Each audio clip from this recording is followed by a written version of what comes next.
Hi, my name's Philip Devon. I'm a staff attorney with the Metropolitan Tenants Organization, and we have a contract. We work with the city of Evanston to help answer questions and resolve issues between housing providers and tenants.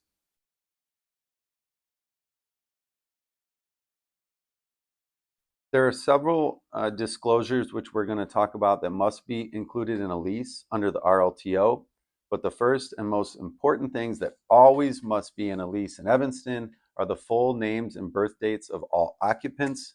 And most importantly, as of January 1st, 2025, all Evanston leases must be in writing.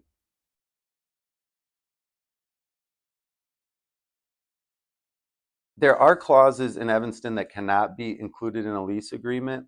Housing providers cannot include non-disparagement clauses in a lease. They can't include any provisions that would make a tenant give up their rights under the RLTO. They can't include any provisions, for example, that might prohibit the tenant from contacting emergency services, seeking help from the city or another nonprofit agency, or exercising their rights in any other way.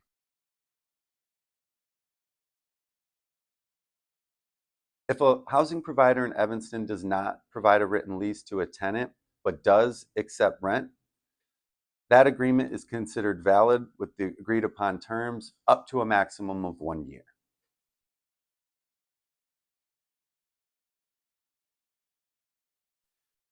In the city of Evanston, if a housing provider wishes to terminate a lease or raise a tenant's rent, they are required to provide 90 days notice of their intent to terminate, renew, or raise the rent.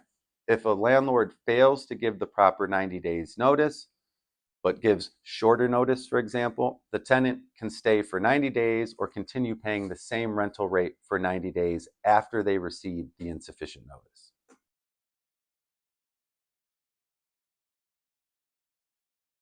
If a tenant violates their lease agreement, they should be served with a 30-day notice citing the breach of their lease and giving them an opportunity to cure the breach.